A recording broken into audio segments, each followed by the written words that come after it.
Yeah. Oh, no, here. Hi. Hi, Glenn. You're outdressing me, man. Well, I figure it's better to look like you know what you're doing, even if you don't. So, well, appreciate you being on with us. I'm sure we'll want to wait just a couple minutes after two. Yeah, that's fine. There's no problem at all. Nowadays, there's never a problem with downtime. There's always something to do. Yeah.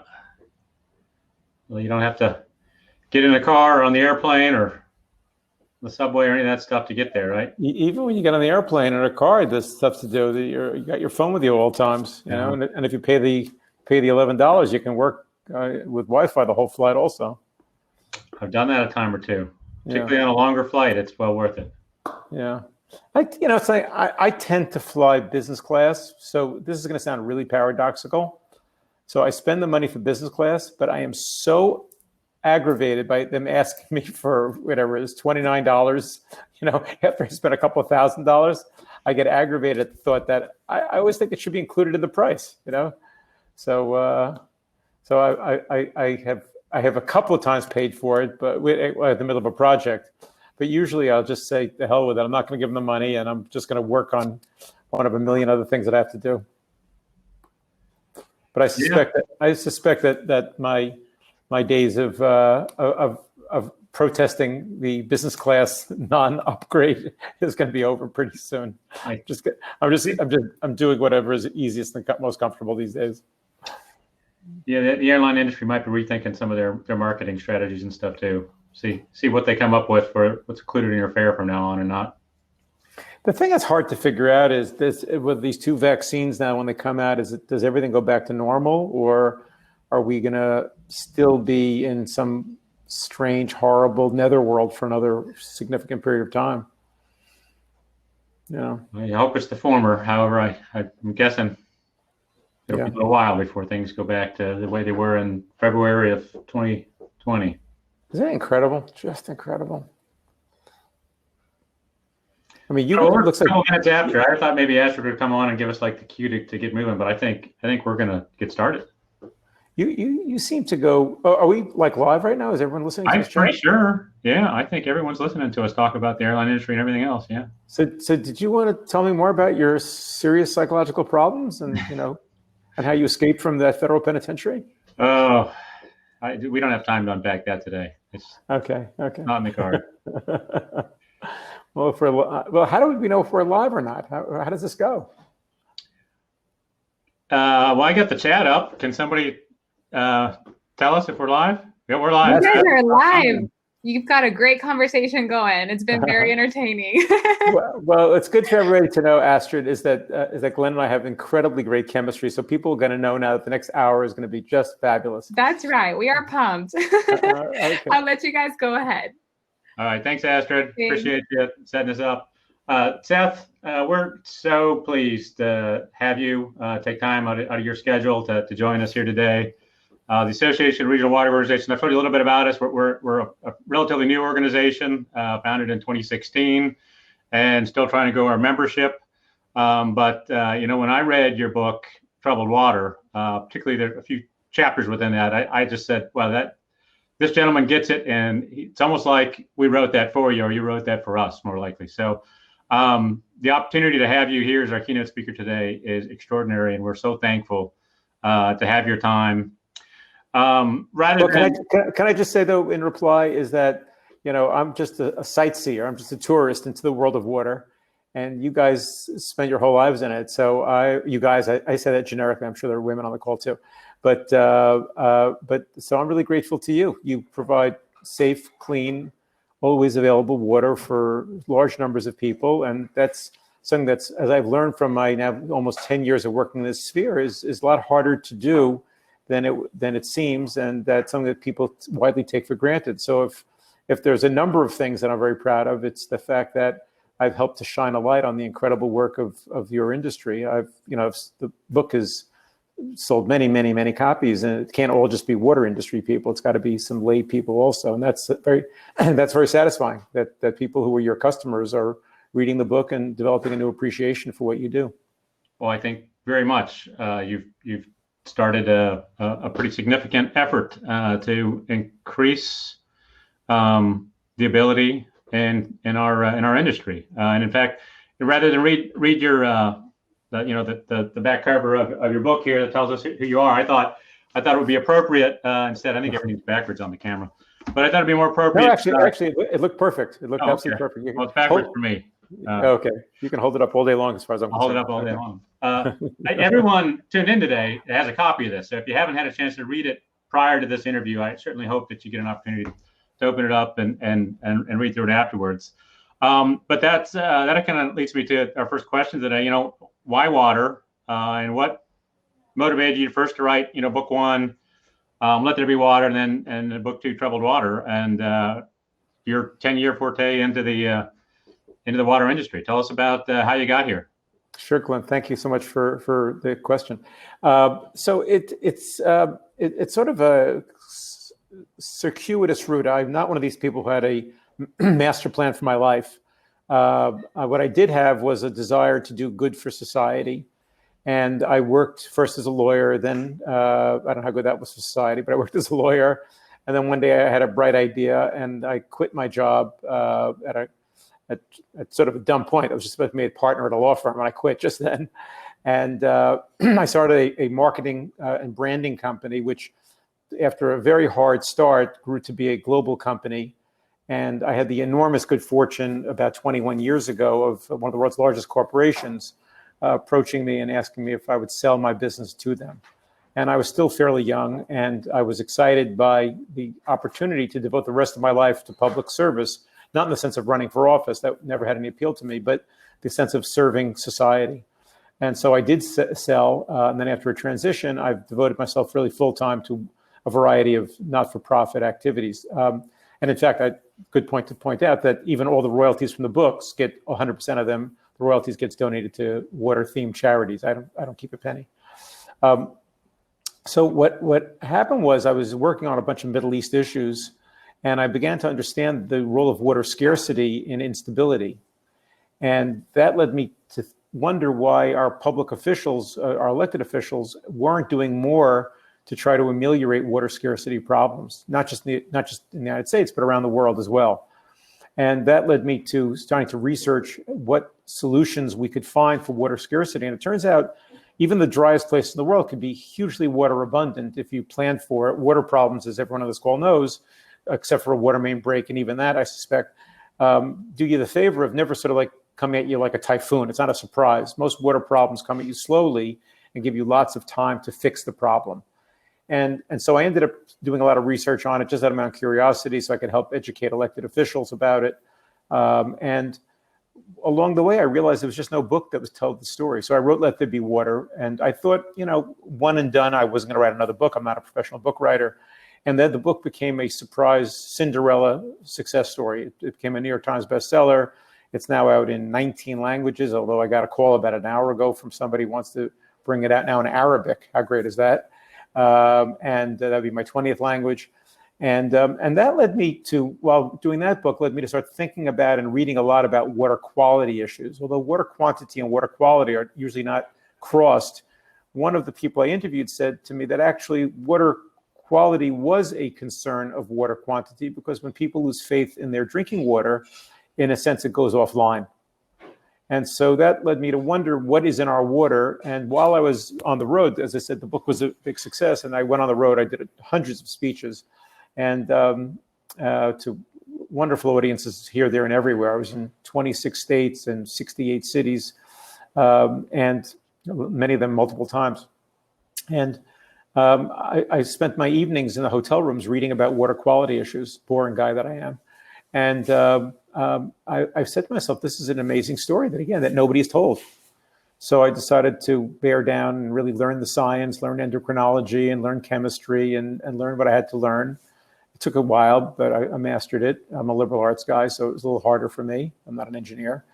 And then I wrote Troubled Water, and it really was off to a phenomenal start.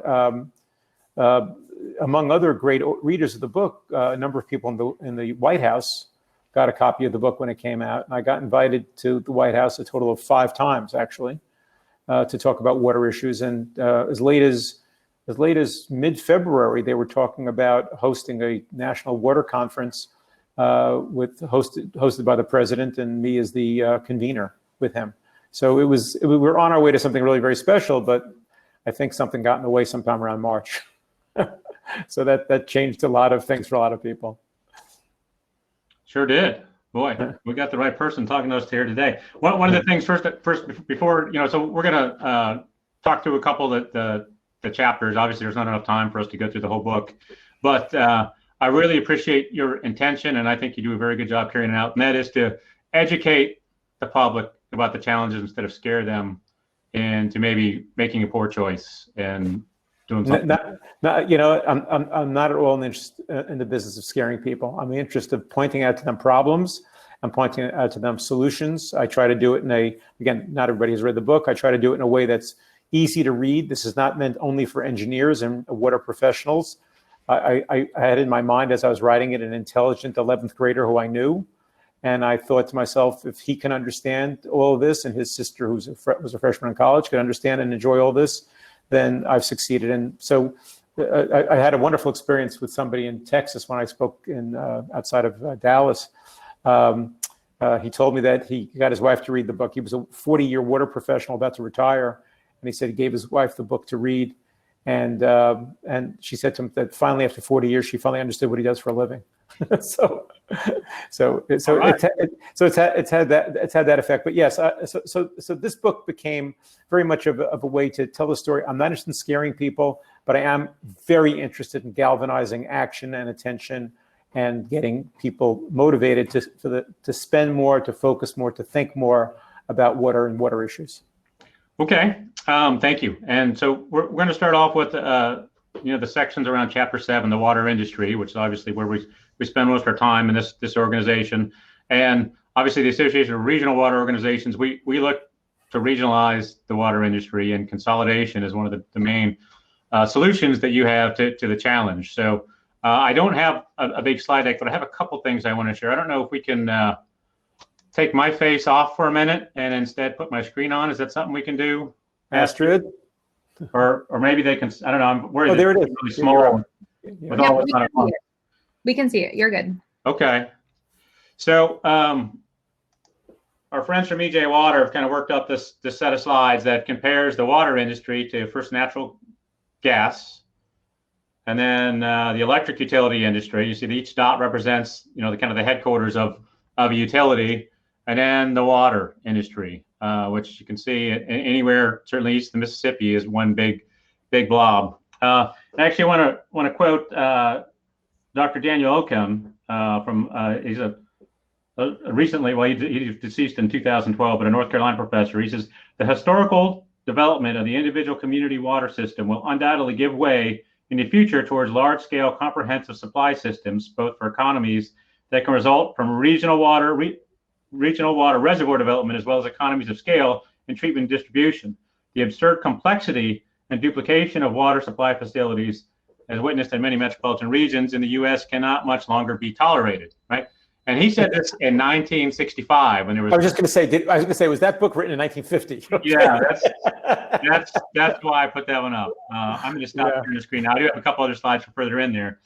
But we have that, and then in your chapter, one of the things is the very first step that should be taken would be to bring about broad consolidation of America's water utilities, incentivizing. But then there's some resistance to that too. But do you mind talking a little bit about the concepts that you see in your book related to consolidation? Sure. Well, first of all, I think as I need to get that excerpt from you after this is over, because that is so perfect, and I love that it's 1965.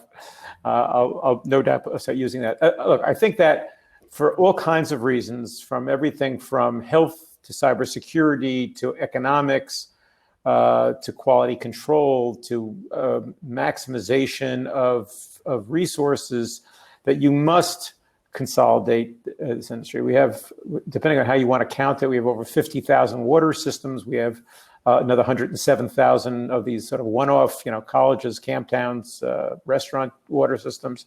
It's such that we can't ever achieve what we need to achieve to fix the water system of the United States, or even if you don't want to talk about fixing it, just make it better to improve quality.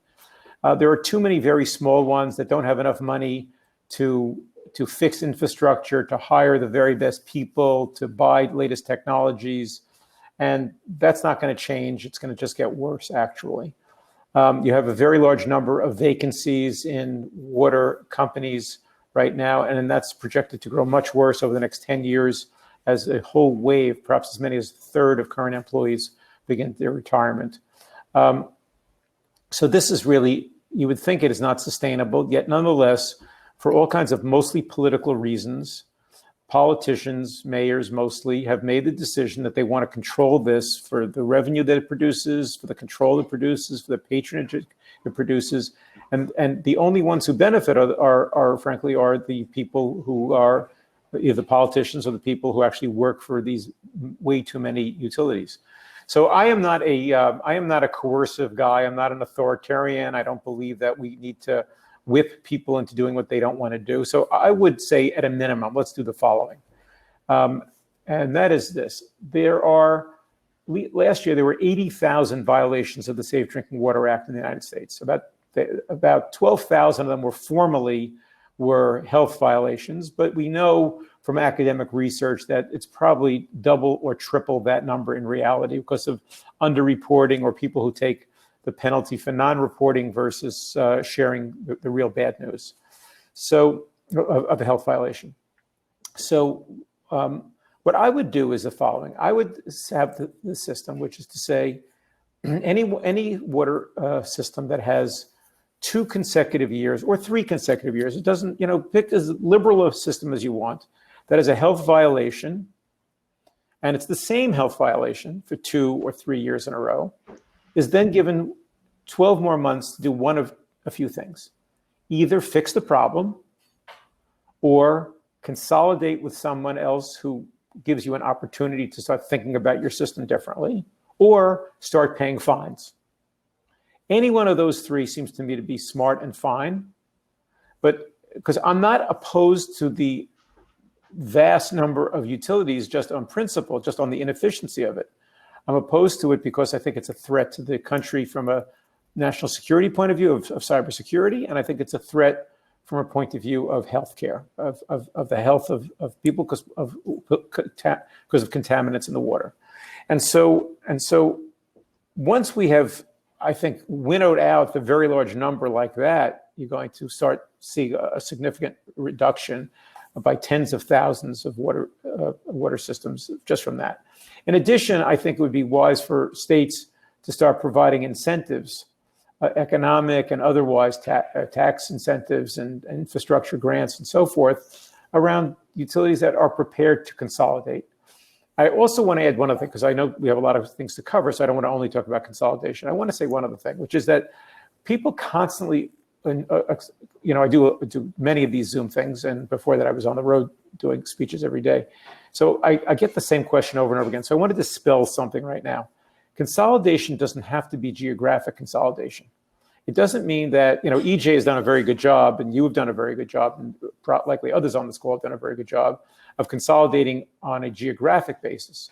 But I would also be very happy to see an economic consolidation or a technological consolidation, so that, as with, say, some of the private companies like American Water, they own operations all over the place. They're not all touching each other, but they bring expertise, they bring financing, they bring lobbying clout, they bring banking relationships, they bring all kinds of other value to the mix that I think that a consolidation would bring to us. And that's why I'm completely agnostic as whether it's private, public, or co-op, or owned by a foundation or a B Corp or whatever. But what I am fiercely opposed to, and I read about this in the book, is municipalities and the mayors controlling the water systems. Because when they do, political considerations override water and health considerations.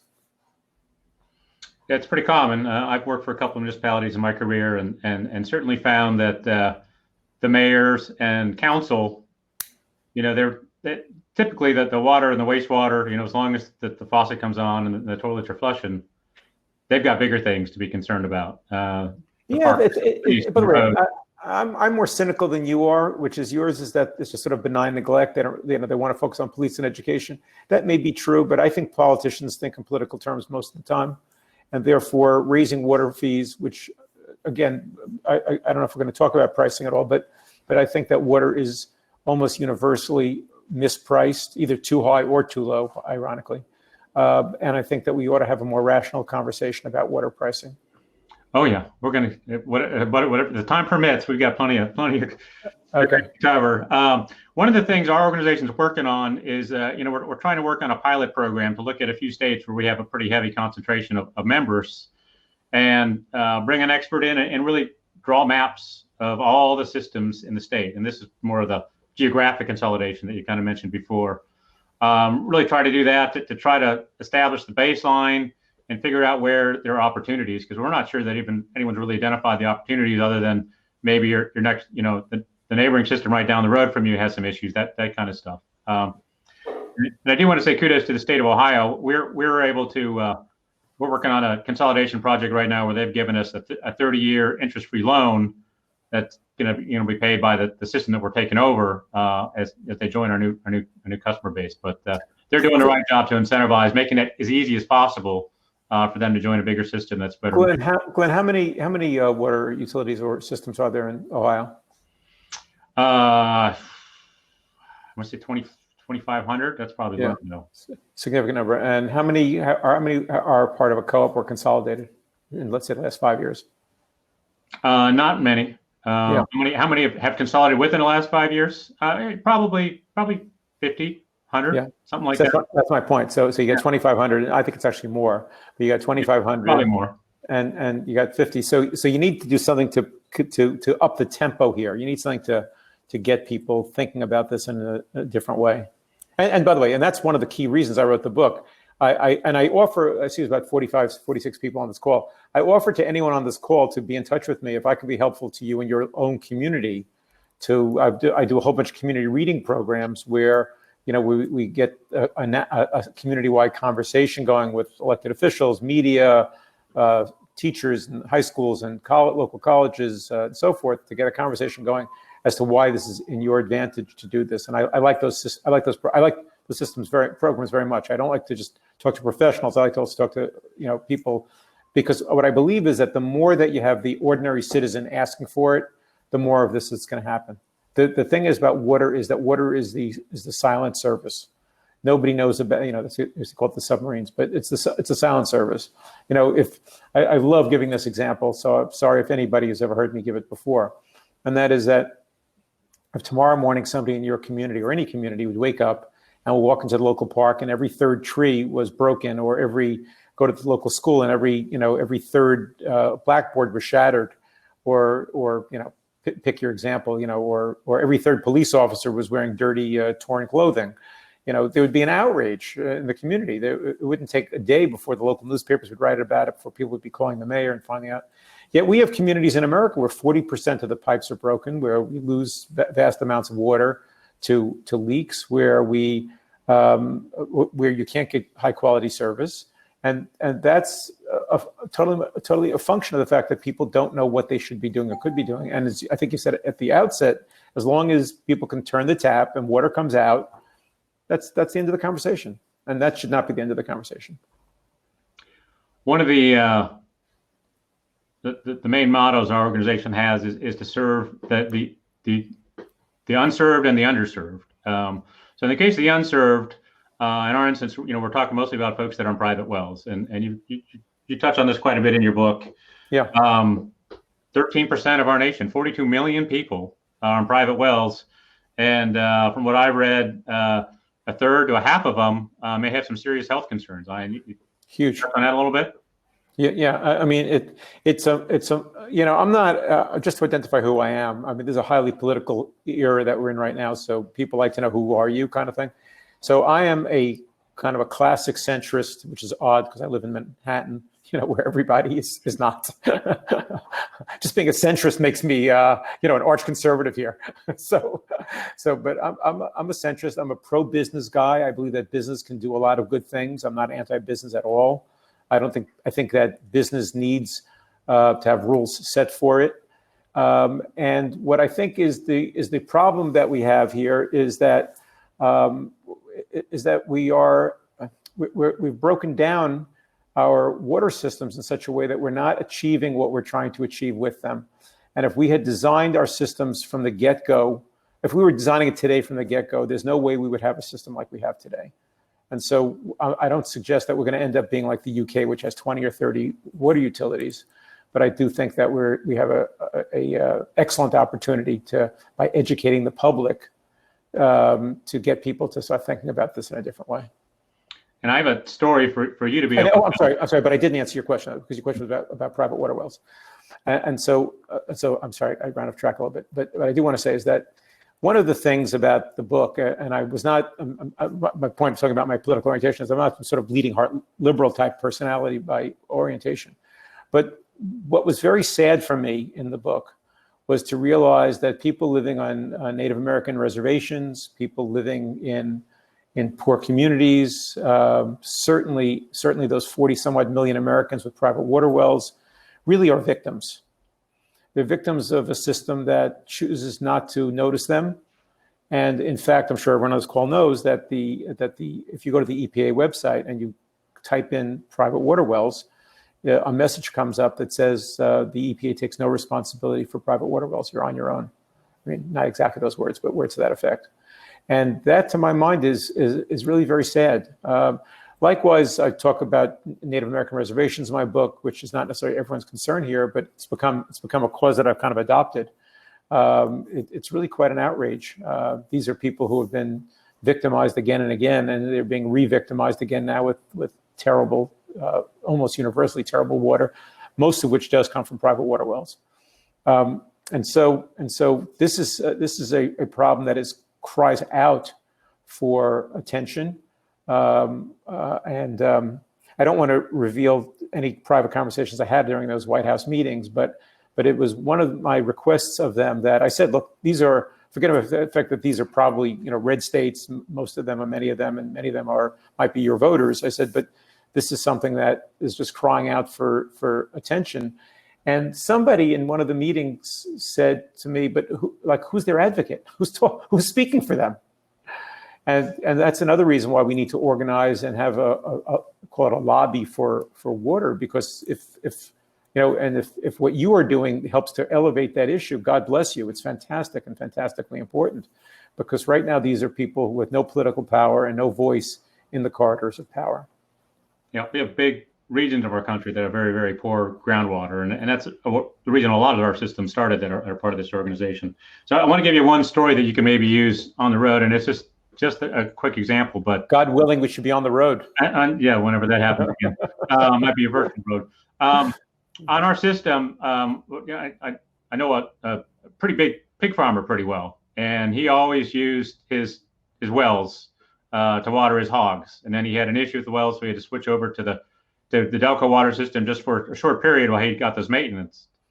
And his pigs grew so much faster without having to overcome the bacteria, the iron bacteria and stuff in the water, that he's never switched back. It's a net add, even though he's paying significantly more for a monthly bill, for water versus pulling from the well, that it's been advantageous for him just to stick on the community water system.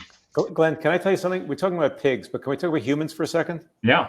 Most of us care more about humans than pigs. Oh, certainly. I'm just So I interviewed several people involved in public health and epidemiology as part of the sourcing, the tracing of disease, and so this is something that may not be. You probably sort of know this in the sort of general knowledge, but most people don't really understand the connection here. Until about the 1890s, life expectancy in the United States for white Americans, for blacks it was significantly lower, but for white Americans until about the late 1800s. Was about 40 to 45 years old. It crept up in the latter stages of the 19th century.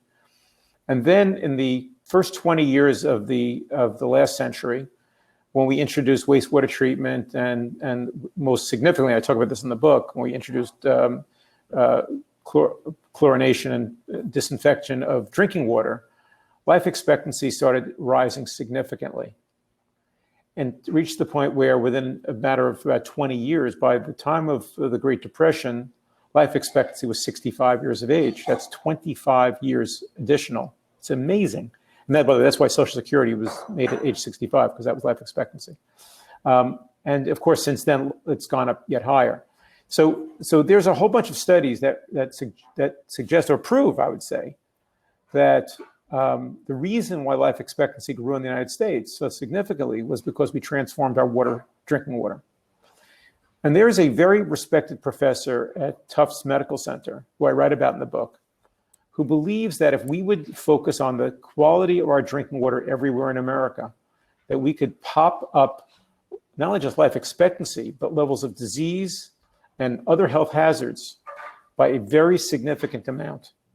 And that's something that, we kind of, whatever era you're in, you assume that that's what the correct lifespan of a person is. I'm sure if you were living in 1875, you thought, well, he lived to be 42. He lived a full measure of life, And now we think somebody lives to 80 or 85. Oh, they lived a full measure of life.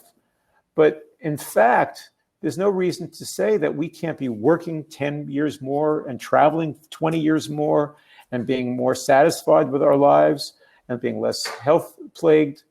And we can do a lot of that by focusing on improving an absolute essential ingredient of everyone's diet, and that is our drinking water. I would also say one other word. I don't know if you're planning on talking about bottled water at all, but I regard bottled water as the absolute bellwether of public cynicism about our drinking water. There are now about a third of all Americans who never drink tap water. They only drink bottled water. There's another 30% that significantly drink bottled water, but do also drink some tap water. And that vast number of Americans are really making a statement. They're saying they don't trust their drinking water.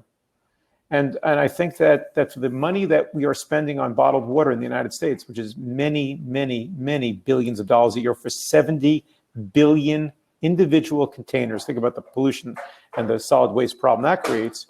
But when you think about all that, that's something that we could be really addressing as a society. And I think something that again would be, I wish somebody would grab the issue and help to promote it, to make it an everyday conversational topic. So true. And there's a lot of revenue there in the bottled water industry that could help fix the over $18 billion a year. Yeah.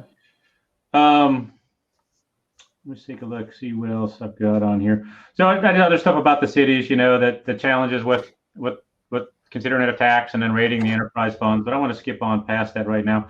I do want to talk about one thing. One of the challenges with consolidation. Right now, there's a House bill in Ohio, House Bill 163. They call it predatory water, but the challenge is at times municipal systems they leverage their water system and they create an undue burden on those that are not direct citizens of theirs. So I think the best example is Flint. And what happened there? The reason that they left the Detroit system was because Detroit was trying to fix their economic woes by overcharging all the satellite systems. And here in Ohio, they're saying to these people that live in these, just outside of the municipality, they can't vote for anybody on council. There's no PUC. There's nobody protecting their rights. So the council can set the rates wherever they want to, and they're just not represented, right? So that's the challenge there. Well, I said earlier that if we talk about pricing, that people assume that I just want higher prices. Sometimes I want lower prices. It's just not. I want rational pricing is what I really want.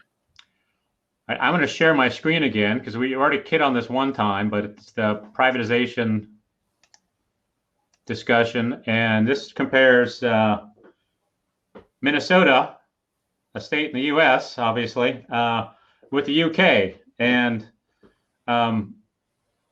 you talk about the UK's consolidation in your book, how Parliament and I think the early 80s, maybe it was even the 70s, switched it to 8 or 10 regional systems, and then later Thatcher kind of privatized those systems. But they've taken that nation, it's almost the same geographic area with almost the same number of water systems and consolidated to just a few, and they have reasonable price water that seems to be safe and certainly well managed when you think about the state of that nation. You mind talking a little bit about this and how you think that this could be leveraged to possibly provide some value here in the USA? Yeah, so I get attacked a lot by groups that are ferociously antagonistic to your co-op and are ferociously antagonistic to privatization of water.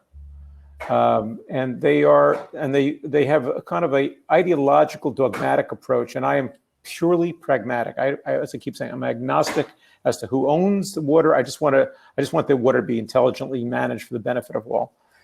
But the argument that they make is that the water has to be in the hands of the municipalities, and that anything that's other than that is bad. And the example, and I searched for an example that could give lie to their arguments.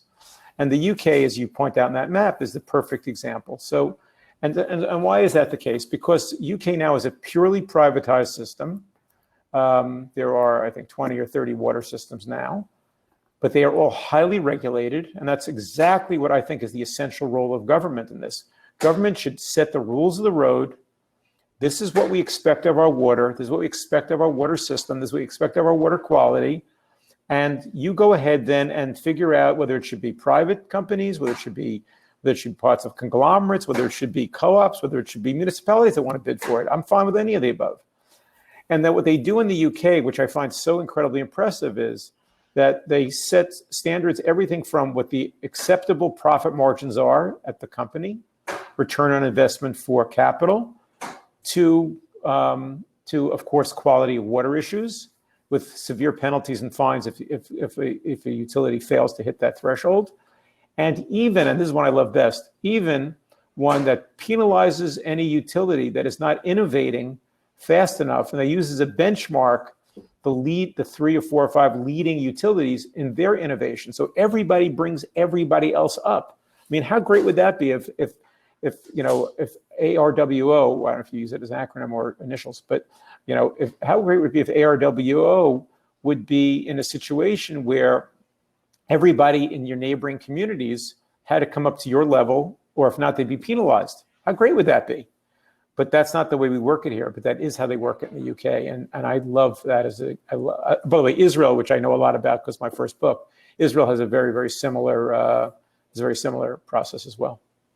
I know our founder, past president Bill Teichmiller, and one of his arguments when he gets that refute that you do about our water's got to come from our town, that kind of stuff is, where do you get your electric? Where do you get your natural gas? Where do you get your cell phone service? Does that come from your town? Does that mean it's no good? And right. Where do you get your food from? Exactly.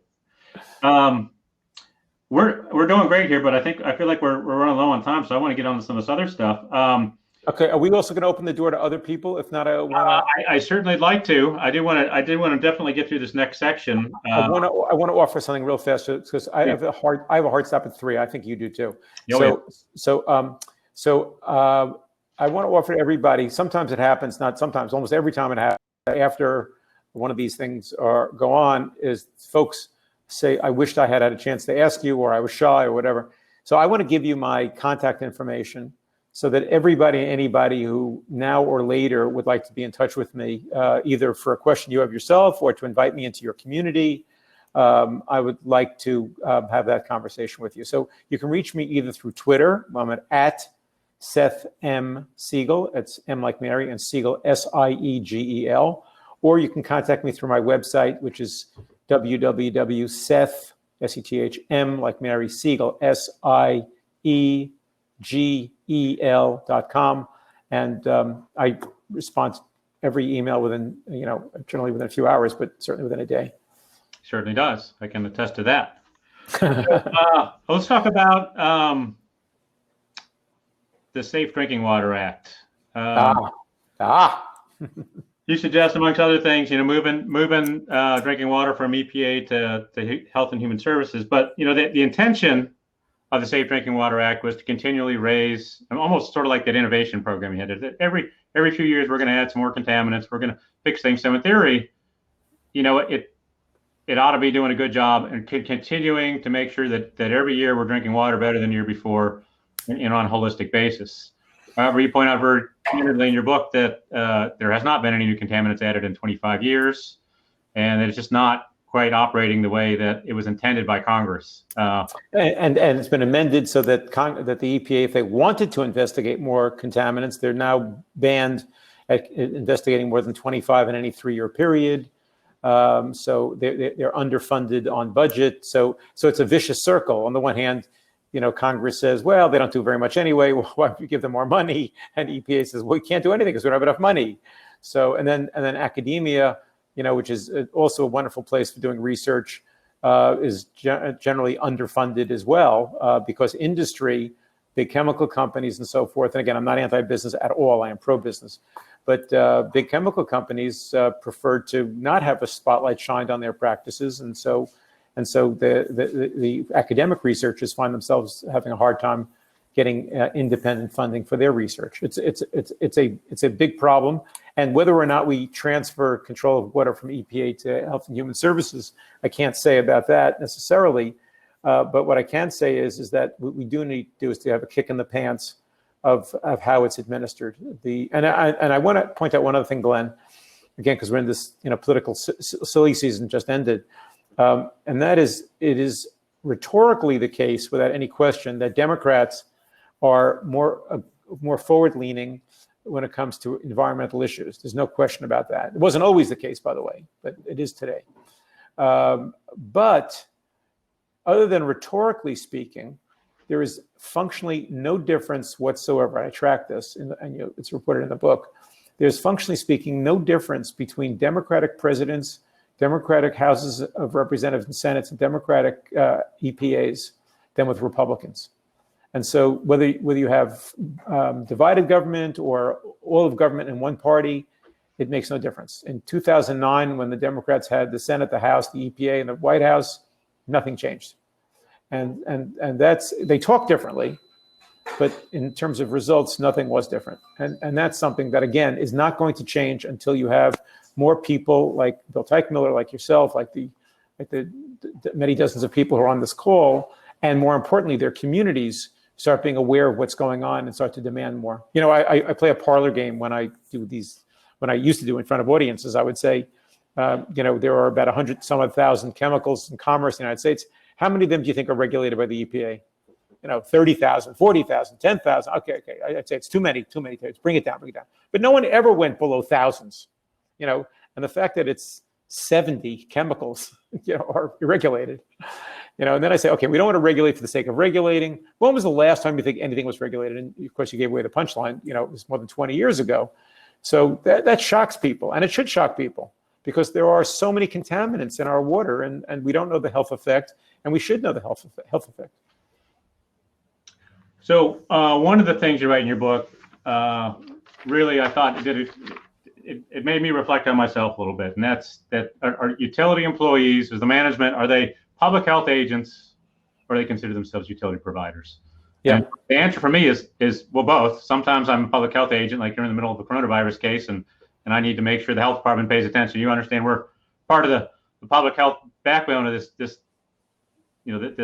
region. But then other times I'm a utility provider, and it costs money, to run this utility, and you got to pay your bill and that kind of stuff. So I thought that was really interesting. And by the way, and I make the point that I'm not saying that anybody who is in the water utility business is trying to provide bad quality water. That's obviously, if this was a movie, there'd be no bad guy in the movie.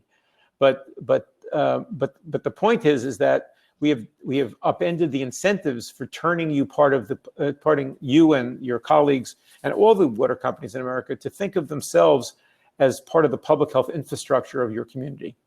There may be exceptions, and there are exceptions. In fact, I highlight a very notable exception in one of the chapters. I have a long chapter about that.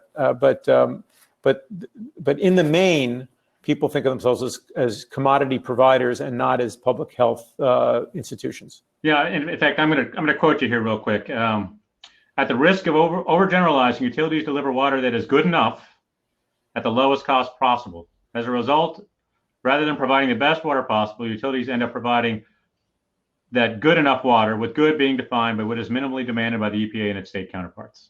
Very interesting concept. And as I'm a trained engineer, and there's always design criteria for everything. What are we trying to accomplish? And when we put new treatment techniques in, oftentimes we put them in to make sure that we always stay in compliance and good enough. I mean, I think it's interesting the way you're challenging our industry. When I started doing the research for this book, I was actually on tour with Let There Be Water, and I was on a panel with, I don't want to say the state, I was on a panel with the head health official of a large state. And I said to this person, do you believe that the drinking water in your state is safe? And his response was, what do you mean by safe? Yeah. Well, I mean, that's... So I said, doesn't cause a health problem. He said, what do you mean by health problem? So I said, people don't get sick from it. He says, you mean like die of cholera? I said, no, don't be cute. I said, you know what I mean? I said, are there carcinogens in the water? And he says, well, we do our best, but there's limitations of what we can do. And that's the senior health official of a big state.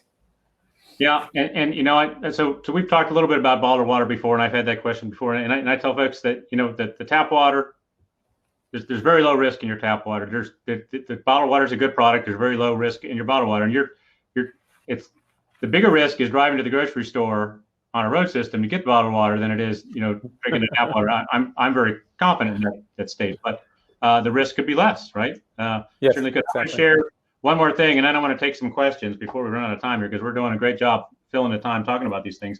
But this slide here talks about, again, this is a consolidation type stuff, but the types of treatment techniques that you talk about in your book, reverse osmosis and activated carbon, and how the larger the system gets, the much less it costs, per capita to provide that operating and capital cost to build it, right? So for a very small system, it's $42 a month. In a very large system, it's $1.50 or less a month to provide an activated carbon is the one I used here. I mean, you talked about PFAS and acoustic falls, amongst other stuff. So I thought that was really interesting and stuff that it certainly speaks to. Well, and that speaks to consolidation also. I mean, that's the argument for consolidation. But I mean, that's the other piece of it is that when you talk about the $1.42 a month, which is about, I did it on a weekly basis, but yeah, it's about paralleled. Is that what I discovered was that for, I said for about 60 cents a week,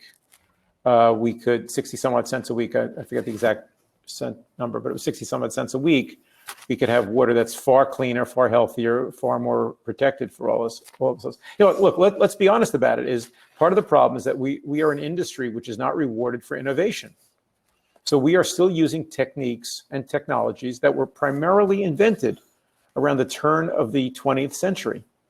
Drinking water, I talked the history of how chlorine came to be added to water.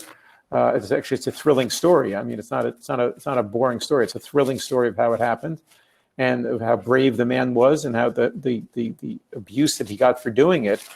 But that's a great technique. But you want to tell me there's nothing better? And in that interim period, I don't know if we'll talk about this, but in that interim period, think about all the chemicals and all the pharmaceutical agents that have been added to our nation and our culture, and added to our drinking water, not deliberately, but inadvertently. But it's in almost in everyone's water today. There's pharmaceutical residues, or there's industrial solvents, and we are drinking them in a cocktail of some kind. And for just pennies a week, for $30 a day a person or less, from what's being paid now, you could completely filter this. There's no incidence of these different pharmaceuticals and other chemicals in our water. Why aren't we doing that? Well, I'm not sure I know that exactly. Some of the things that have changed so much for us is the precision of these tests. I mean, I think you've said, I know the Environmental Working Group works with the number of less than 1 part per trillion of the PFAS agents inside your water, and I don't even know of a test that goes to that level of provision. The ones that I'm aware of go to about 3 parts. But it's just amazing that the level science has taken us to be able to identify these contaminants in the water. And my last thing that I want to just... But can I pause you there? Can you hold the thought? Because one of the problems about people saying 1 part per trillion or 3 parts per trillion is that if you're a layperson, you hear about it, you think, oh, what's the problem then? It's like the golf ball in the stadium. A stadium filled with yellow golf balls, and there's 1 white golf ball. And they try to say, oh, so what's the big deal? Or 1 grain of salt or 1 grain of sand in an Olympic-sized swimming pool. Well, that's fine. I mean, maybe there is no risk. And if there is no risk, fine. I'm not trying to create a problem. But until we do the hard science of checking out the effect of these chemicals on our bodies, we also know that there are some times that unbelievably tiny quantities of chemicals do create health issues. PFAS is one of several of those examples. Yeah. In fact, you got a quote from Dr. Marty from Cal Health. While we are waiting for some perfect study that tells us what to do, we are leaving population exposed to contaminants. Exactly what you're talking about. We're immobilized by indecision on these things. Right. My predecessor here, the former general manager, and I've come to think that maybe this is the solution, and that is point of use devices. Sometimes so every drop that we deliver to the home, very, very little of it is actually drank, right? A lot of it is used for other things. We have an awful lot of lawn sprinkling and stuff on our system. So I've even gone to the point to tell our board, we ought to think about buying a franchise of this Peacock water or something like that, and provide these to folks that want higher quality water. If you're okay with the base product, that's fine. But if you want a little bit better, you pay us. We'll put them in at cost, and we're a nonprofit. But I'm not too sure that that's not the ultimate solution to this thing is have your kitchen faucet with a point of use or something like that. I think you might be right. By the way, I mean that's not the. I talk about that in the last chapter of the book, and but if I thought that was something that we really could achieve, and then maintain. In other words, it's easy to put something in the house, and then who's going to be responsible for coming every 4 or 6 months to replace the filter and make sure it's operating right and all that. But if I thought that was really doable, I would be an all-out advocate just for point of use, because I think that very well could be a solution. Yeah, it's got to be maintained. We know that it won't be maintained unless it's maintained by professionals. I mean, and I do think, by the way, there's a fantastic opportunity, and I've had this very conversation with one of the heads of one of the largest private water companies, that there could be a $1 billion business in this, which is sort of platinum water. We if you're happy with your tap water, great, and if you're not, we'll be glad to upgrade your quality. We're going to take just a couple questions because we're almost out of time, and I certainly want to leave a little bit of a gap between ours and the next session. I appreciate all the time you've given us, Seth. I know you have a hard stop. I don't see any questions so far, so maybe we're not going to have any. But while we're waiting for those to come in, there is one from Jim, and it says a recent report makes claim that federal funding programs are part of the problem that created the current situation. Can we fix it, or what would be your take on that? If Jim could give us a little more information. Or Glenn, do you know about what he's talking about? I think he's saying that the way we fund water today, basically the systems that are in highest jeopardy of failure have the best chance of getting funds. So we're. I see. I make very clear that I think the entire funding mechanism is crazy. I mean, we penalize small communities. We penalize rural America. We obviously penalize people with private drinking water wells. And we reward people who are clustered in big cities. Most of the time, we reward them. And so yeah, I believe that there are 4 essential things we need to do. Of course, my book is filled with suggestions, but we need to do more research. We need to make more use of technology. We need to have lots of consolidation, and we need to have a much smarter approach to how we price and pay for water. Those are my 4 big aha takeaways. If somebody, when somebody says to me, tell me in one sentence, what your book is about, it's those 4 elements. So Jim, I haven't seen the report, and maybe you can forward it to me to the email address I gave. But I would say that in general, I agree with the premise of your question. So Seth, thank you for your time. Yeah, pleasure. This afternoon or this morning, depending on which time zone you're in. Appreciate the service you're doing for our nation and for our industry. We appreciate what you're doing. I may tap you on the shoulder to come with me to the White House sometime if I can get you to join us. Maybe an easier way to get inside the door. But I think some of the things that you're recommending are exactly in line with the fixes that we've identified here at our organization. And again, thanks again. I think it's time for. It's a wonderful organization. Bill Teichmiller is a hero, and Glenn, you are a terrific guy. I've had now 4, 5, 6 calls with you, Zooms with you, and I've learned from each and every one of them. So I'd love to deepen my relationship with you and your organization, and Astrid. I know you straddle both the organization and EJ as well.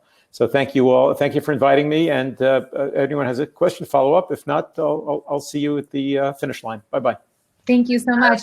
I just want to let everyone know that we did include Seth's book in the welcome package. So if you registered earlier on for the conference, you should have already received it. If you registered later on, or even today, we got a lot of registrations. We will be sending those out as well. So hopefully, if you haven't gotten a chance to read it, you'll get to read it here very soon. Thank you so much, Seth.